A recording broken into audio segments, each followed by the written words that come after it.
Welcome to Sharing Socks. I guess this is the Get a Grip on It edition. I'm Leigh Allan, the duty geezer at Southside Socks, and usually at home in Chicago. And with me, my son, and usually West Coast correspondent, Will. I am the ocean correspondent this week, vacationing with our daughter, Will's sister, and family in Hilton Head. And he is the non-coastal, vacationing with in-laws in Tulsa. So we have total shift of perspective because of not being near salt water. I don't know. We'll have to see what happens with that. A good week for the White Sox since last we spoke. Bound to be a good week when you play Detroit, where they took 3 out of 4. And frankly, we're a little fortunate. I think that Spencer Turnbull got hurt because he was just mowing them down. And as soon as he left, the Tigers collapsed. I think it could have very easily been 2-2, which is kind of shameful at home against the Tigers. But then, now we're doing this Wednesday. I did not see Tuesday night's game, being in the wilds of South Carolina. But I thought that was a big game to finally beat, and even beat solidly, a very good team. Absolutely. And last night, the White Sox did everything that you want to see out of a potentially championship team. You know, they scored a lot late. They had big hits in big situations. They had a starter who pitched very well, but only made it just over 5 innings, which, is not usually ideal. But the bullpen came in. Crochet continues to not give up any runs, which is incredible. Hendricks continues to be lights out. It was definitely a statement win. Hopefully we win one of these next 2 as well, or obviously hopefully we win both of them. But that was one where I feel like a lot of the baseball world was watching how the White Sox were going to respond playing a team that is chock full of hitters like that. Chock full of hitters, and they hit Carlos hard. I mean, they often hit him very hard, and he threw an awful lot of pitches, which is why he only went 5 innings while giving up 1 run. He was 105 pitches, something like that at that point. When they hit him hard. Of course, he struck out a lot of people, but he got himself in trouble. And this is when you tell the guys are really verging, really in that top level. They don't have it. And in his case, what he didn't have, mostly apparently, and again, I didn't see it, but following on game day, was his slider, which is his pitch. That's his out pitch. And he didn't really have that working, but when he got in trouble, he got out of it every time, usually with strikeouts. In one case, a double play, but usually with strikeouts. So that was good to see. And what's really good to see, I thought, was that the bullpen then picked it up. You mentioned Crochet and of course, Hendricks at the back. Marshall maybe got a little lucky with some very bad base running to get out of his inning. He is still struggling. But still, he didn't give up a run. Ruiz did not give up a run. So the bullpen holding down a very good hitting team was excellent. That Ray was able to just mow him down. I think he struck out, 55 or something in 7 innings. But then as soon as they went to their weakness, which is the bullpen, boom, out came the bats and crushed them. I don't think there's any way to really succeed against Robbie Ray when he's wearing his uniform as a skin suit. I don't know if you saw the pictures of that, but I did not see it. You cannot wear your clothes any tighter in a Major League Baseball game than Robbie Ray was last night. You wouldn't think that would be comfortable. Pants were right up the butt crack. No, you would think for a pitcher, especially, where you need to use the flexibility of the leg a bit more, that it would be problematic. But wow, those things, they were painted on last night. Maybe the tightest pants I've seen in baseball ever, which is, there's been some tight ones, but Robbie Ray really feeling it, really feeling the flex and that polyester blend that they use on those pants. And to speak to things going well, Adam Engel returning, of course, making a spectacular play immediately when he returned, which was very, very exciting. And the lineup card just looks better with him in it. And they did it. This is where it gets interesting, and we drag things out because we've discussed multiple times. What are they going to do when Engel comes back? Who gets sent down? We're always wrong because the guy we picked then hits 11 homers in the next 3 days. But we go, this is who's got to go. This is who's got to go. Oh, no, this has got to go. Well, by Billy Hamilton going on the IL for at least 10 days, nobody's got to go. And if nature runs its course, by the time Hamilton gets off, Adam Eaton is bound to go on. I mean, it's been 2 months and he hasn't been on the IL. Yeah, he's been out injured a few games, but only a few here and there. So he's due. I think we're about to see a whole slew of false positive COVID tests hitting the White Sox outfield.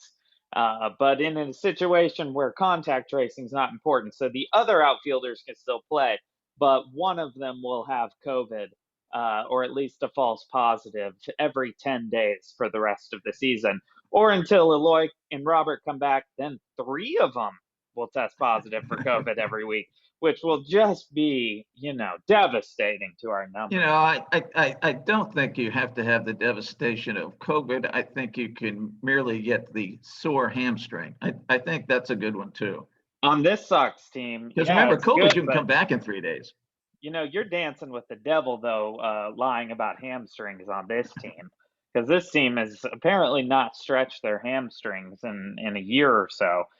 Based on the number of hamstring and hip injuries we get here. But yeah, it's a little suspicious, but that being said, it's legal. It doesn't really do anything other than prolong the inevitable of sending someone down. Which, by the way, Jake Lamb, if you're listening, you suck. You never get hits. I don't know why you're here. And congrats on going 4 for 4 tonight with 4 home runs.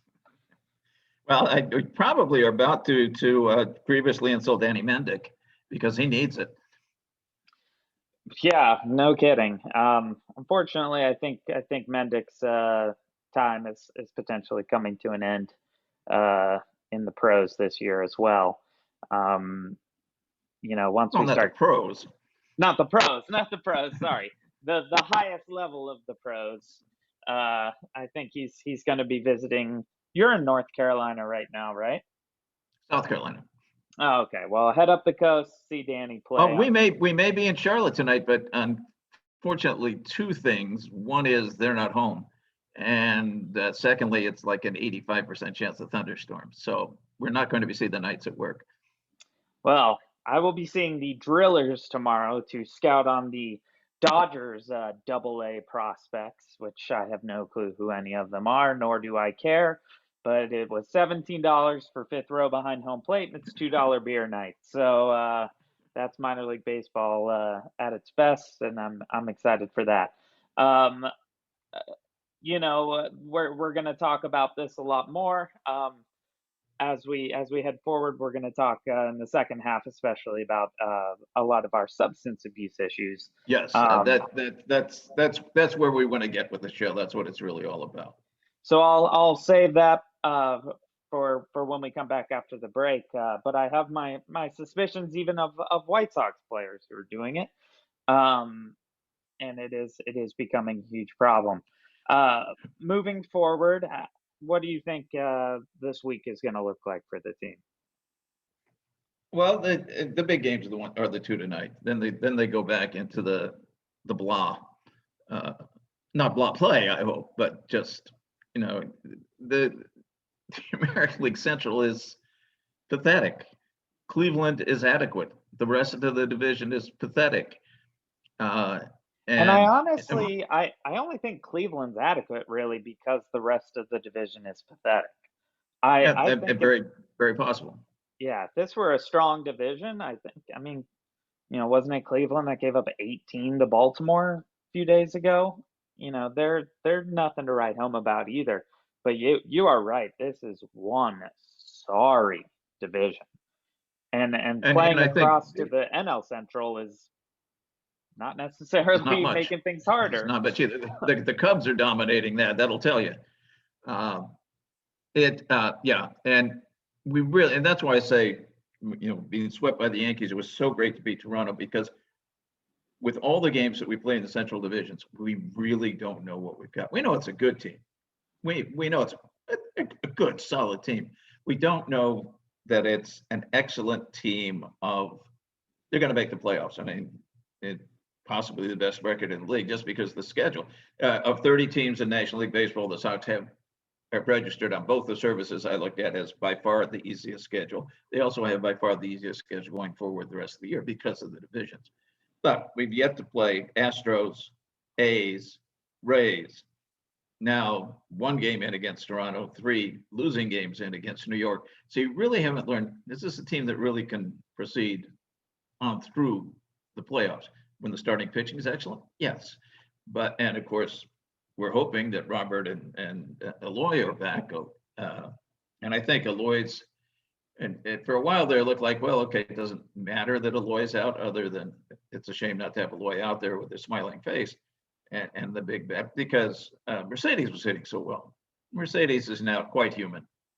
And if you say, would you rather have Eloy or Yermin right now, you're going to say Eloy. Of course.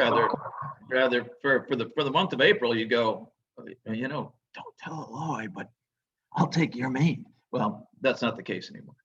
I mean, I would never have been in a spot where I say, let's take Yermin over Eloy. I mean, Eloy was in prime position to have just an incredible offensive output season. But we didn't lose anything by missing him. No, we very luckily did not. You're right, 100%. Partially, largely because of Mercedes, but also because Vaughn was able to move out to left field and do an adequate job, which makes him much better than Eloy ever was. So we actually picked up defensively, marginally, but we picked up defensively. Well, because you lose Luis Robert, who was playing center field and left field when Eloy was out there. So, I've got a spam call. I won't take it then. It was probably one of the players, trying to gripe about something that says Jake Lamb either calling to tell us that we're evil or telling us to keep bashing him so he can keep hitting key home runs. That guy makes me eat dirt more than anyone in baseball. It drives me crazy. Well, we should. Will, I hope you people saw it. If you didn't go back and read it, Will did a great piece putting soft drinks to players. I'm a little upset that he did not put in what I think are his 2 favorite soft drinks, as well as mine, which is Ting, the Jamaican grapefruit drink, and Ale-8-1. Will was born in Kentucky, raised in Kentucky, and did not mention Ale-8-1. I'm afraid you just lost your birthright. To be fair, there's like maybe one Ale-8-1 in baseball, Mike Trout. It's so far and away the greatest soft drink of my lifetime that I couldn't give it to anyone. Someone in the comments did, which was cool.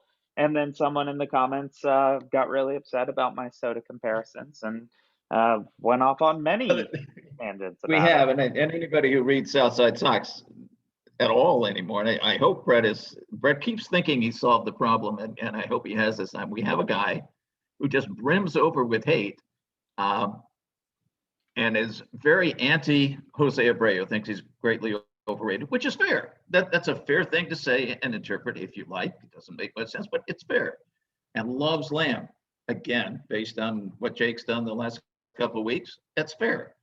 And if you're like 2016 was your favorite year, it's fair. But boy, that guy just wow. I don't. Whoa. And he tore into you, but he tears into everybody that dares say anything negative about Jake Lamb or positive about Jose Abreu. And there's a tendency to say positive things about Jose Abreu. There really and is. Reason to do so. I could not be offended by anything he said because I wrote a stupid off-day satire piece about soft drinks. And this guy said I was fueling the hatred that people have for Jake Lamb. And first off, to my 6 readers, I'm sorry if you're angrier at Jake Lamb now that he's been compared to Diet Right White Grape. But it is an accurate comparison. I stand by my work, my hard research that I did with all the expert input. Jake Lamb is indeed white grape diet right. We should take our break now so we can come back and dive into the main thing, or as Ooh. John Oliver would say, our main story for tonight. So let's take a quick break and we will be right back on Sharing Socks. All right, welcome back to Sharing Socks. We are now going to dive into what is the big issue in Major League Baseball and really the talk across all sports at the moment, which is our issues with foreign substances being placed on the baseball. Which has been around for decades and decades in one form or another, but now it's become so professional and the way it's applied and used. And it's interesting, this came to the fore like last year and kicked around for a while and then not all that much. And then this year, as the offense just died and has continued to die, it's getting tons of publicity all over the place. This week, a masterful article, I think it was on Friday on Sports Illustrated, that went into all the chemistry, the various types that are used and where it's placed and how it's placed and what color they are and what each different substance does and which ones will actually literally tear the writing off the baseball when they're used during a pitch. Today, we're recording this on Wednesday, CNBC, not exactly your most famous sports station, got into it, talking about the harm to baseball as a business of being thought of as cheaters, which, last time around did not help. And they got into an interesting aspect of it, which is, of course, sports betting has gone on ever since the original Greek Olympics, but that sports betting now is legal in all states and in almost all states, I think, and it is huge, and that people win and lose huge sums of money depending on what pitcher X does against batter Y in a given situation. And if it is all done by cheating, then billions of dollars change hands improperly. So well, there's no doubt about that. It's really growing now. And of course, we have Garrett Cole was kind of the front, just as we had, I guess, Mark McGwire years ago, Sammy Sosa. It's a huge thing. I barely heard any White Sox pitchers' names kicked around, but I've heard it just a tiny bit. Did you see Garrett Cole's response yesterday when asked about using substances? Was he not somewhat obfuscatory? So actually, he gave probably, I mean, if you were watching this on NCIS New Orleans and the person was being interrogated, you would immediately know they were guilty. They asked him about the substance. He goes completely blank. He's just sitting there blinking for about 30 seconds going, and then his final answer is, I don't know. So, you would think if the guy's not doing anything, he would have something other than being speechless, and I don't know. It was. I think the political one is I don't recall. Right, true, but he's not. He's an athlete. He's not a politician. So it was it was sent to me by so many people because they just said, "Look, dude, we know you're a professional actor. God, we hope you're better than this," because it was absolutely hysterical. Also, another video that's making the rounds that speaks to this is the great video from 4 years ago in which a Cardinals pitcher is pitching. He buries a slider. The ball bounces. Molina goes over to get it. Can't find the ball anywhere. Looking around. If you haven't seen this, look it up. It's stuck to his chest pad. I remember that one from before, yeah. And someone says, I think we should have been onto this a little earlier than this year. But yeah, I mean, it's a huge problem. I don't know that I truly suspect any White Sox players. My one thing would be Dylan Cease's curveball, and potentially Rodon's slider, because we've seen huge advancements in those two pitches from them. However, they're still not putting up, comical numbers that some I people are did putting say I up. did see one table the other day of which teams have the biggest increases in spin rates year on year, and the Yankees were 7 point something percent, way above anybody else. But second was the White Sox at 4.5 or so, not way above other people, but above 28 other teams in increased spin rate. Now, you have to, that doesn't mean they're guilty of anything, because you also got a young pitching coach replacing an old pitching coach who didn't know a spin rate if he was watching it on a yo-yo.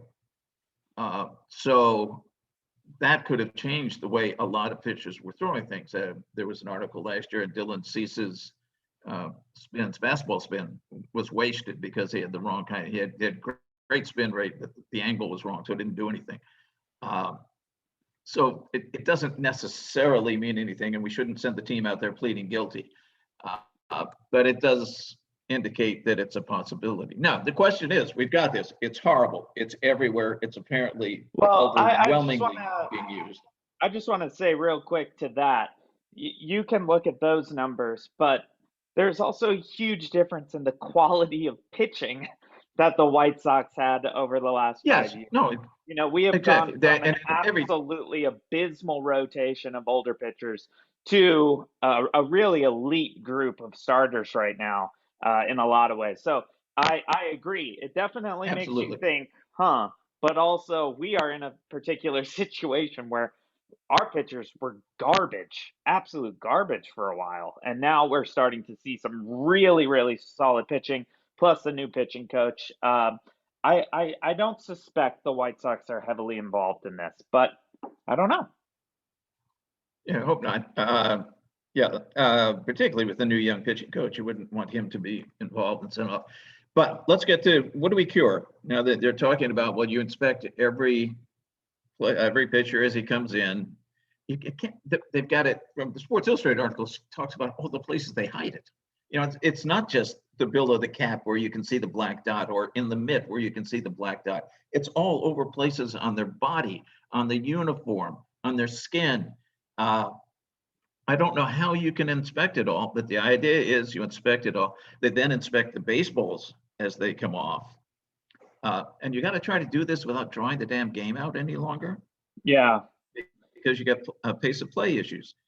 To me, first of all, you do have to check, but you don't have to make it like TSA, at an airport. You make checks, you make the most obvious checks. You do keep the baseballs and look at them.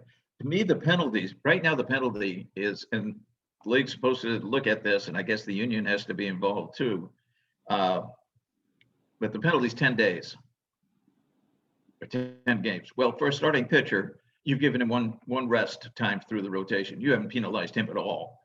And a reliever, you've penalized him just a little bit. And the second offense is 20 days. For substance abuse in your body, for steroids, it's 60 days and a year. I think the key is you make it so that it's career ruining. And so you get 60 days and then you get a year. Make it the same as you do for steroids.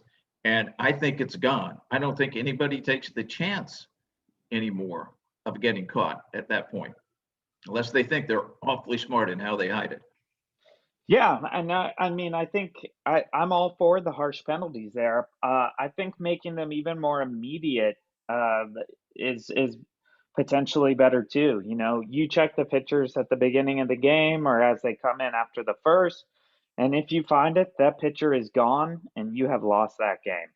We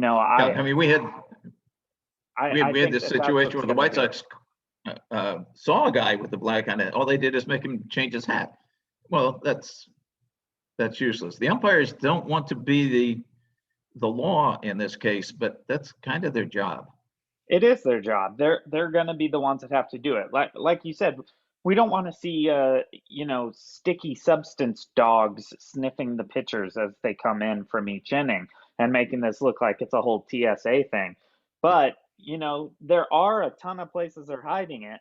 but it is easy to have someone from New York who's watching all these replays looking hard at where the pitchers are putting their hands. I mean, you can hide it wherever you want, but if we keep catching you going under the sleeve here, or if you're just going to the exact same spot on the belt but not adjusting your pants ever, these are things you can see in tape that are really the likely culprits of where they're hiding the stuff. But I think there has to be an immediate loss of the game. And I know that that's intense and that really screws over fans, but that needs to be your motivation not to cheat, is that you'll immediately take a loss if you're busted with this stuff. It Well, has to be something that high. that would make, I think, the teams themselves enforce it. Absolutely. You go out there Because and you say if we find this on you, you are forfeiting this game immediately. Then the coaches and the front office people are going to be down in that clubhouse saying, if we catch you with this stuff on you, you're gone. And that is how this if you cost the game, they will cost you your career. Yeah. And if not your career, your season, you're done. We're trading you. You're gone. If anybody wants you, they have to be the ones doing it because they're not right now. And that's why pitchers are out there. There's just no consequences for really if you get caught with this. And I always said before about the Astros thing that I'd rather face someone who is on steroids than someone who knows what pitch is coming as a pitcher. And honestly, I would rather face someone on steroids than a pitcher who's able to add an extra 6 inches of drop or rise on a pitch. I mean, it's already so hard because of the speeds that people are pitching. Josh Donaldson had a soundbite on it yesterday talking about, the reason people aren't hitting well is because they're getting these 100-mile-an-hour super sinkers that there's just no way to tell what the hell it's going to do, and then just drops off the face of the earth. And he actually he said, we've had pine tar forever, we've had, rosin bags forever, we've had substances, but he said that all of those substances do not specifically change the outcome of the at bat. And he said that these substances that they're using now should be considered performance enhancing because that is what they're doing. They are performance enhancing substances that should be compared to something like using steroids. I mean, you're essentially giving the ball a steroid. That's what you're doing, is you're adding a steroid to the ball in a lot of ways so that you can grip it better and get a better spin rate on it. And I don't know, I'm going to go back and read this Sports Illustrated article because I'm fascinated to see what it all says. But do you have any other solutions for what we can do about this? I think you're right. Immediate penalties and very heavy penalties. It has to be such that if you are caught, of course, they also have to try to catch you. It has to go to a lot of effort to try to catch you. But it's critical that if you are caught, the penalty is not just, oh, you can't wear that mitt, or, well, you need to change your hat. The penalty is you're gone. Your team losing a game. That's an interesting one. I think that would get a lot of attention. It might be a second offense for the team, but you have to start making it team penalties, because that's what gets coaches and management involved.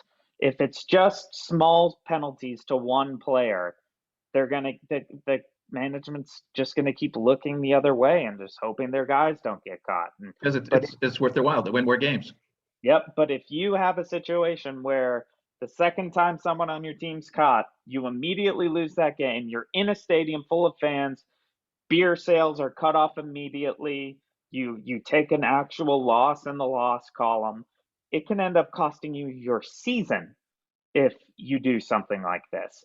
And costing you your season costs you playoffs, which is the biggest revenue you can get as a Major League Baseball owner. So I do think it has to be that intense and that severe to get people to stop. It probably wouldn't affect pitchers on the Pirates or the Tigers or the Orioles, because they're just going to lose all the games anyway. It's true. But they, the last thing the players on the I Pirates can needed just, to be of suspended. course, you don't know whether it's a home or away game where this would happen, that you lose the game. But if it's the home team, and in the third inning, the announcer comes, "This game has been forfeited. Please leave your seats quietly. Remember to be kind to your parking lot attendant." It's not going to go well. Oh. Not going to go well. So I mean, I don't even know the reality of enforcing something like that, but I do think that you have to make it a situation where an actual ball game is forfeited and lost with the substance. And then, of course, you run into issues of what's that substance on your glove? Oh, it's nothing. It's just pine tar. Well, then do we have umpires out there swabbing the glove, putting it into one of the little machines that Customs and Border Patrol puts in to see if it is cocaine or if it's just baking soda, and then determine. Well, they can't have. I don't think they can have pine tar. Pine tars for the batters. They can have rosin. Right. But that's, well, they so say you're supposed to go off the band for that. Yeah. But yeah. But they can come up with the rules, and they can come up with the rules very quickly. Yeah, and I think they will for this because baseball was hit so hard with steroids, and then this Astros thing was a disaster, and they kind of got off easy on the Astros thing because COVID hit the following season, and the Astros never really had to deal with as much crap as they would have had to deal with if fans had been in the stadiums for the 2020 season. And now they're hit with this whole other big scandal that really truly is affecting the game. And a big thing, a big difference now is that the players are speaking out and saying it's cheating. It puts us at an unfair advantage. We cannot hit these pitches if they doctor the baseball like this. And that is what's really going to lead to some change. When you have all-stars, MVPs saying what they're doing is wrong, and it is directly affecting the game, well, as you said before, who's listening to that? Bettors. And when you start getting into, millions, billions of dollars being exchanged based on these matchups, I think we're going to see an end to these substances at some point in the near future. I'm just not sure how they're going to enforce it without taking an already painfully slow game, which theoretically would speed up a little bit. If they're able to get these under control, because you'd have hit more the ball instead of striking out all the time. Yeah, a lot more balls in play. Not only would you have a lot less strikeouts, but with spin rates that high, a lot of times you're sending the ball to the backstop, whether through the air or through the dirt, and your long counts would actually come down as well, I believe. But that is all the time we have for today. Do you have any final thoughts before we send it out? No. MLB says within a couple of weeks they're supposed to have some kind of proposal out there, and let's hope it is a very stiff one. Yes, I think so. I am, as he's mentioned before, reporting from Oklahoma. I'm here to study the tornadoes, so I get a better understanding of these spin rates that we're seeing off of Garrett Cole. It's a similar science involved there. So if I figure it out here, I'll let you know. But I think we're gonna have to wait for MLB to do the science and do the work on this one, and hopefully they fix it, because this is bad news for baseball. But anyway, thanks for listening to Sharing Socks. We will see you next time.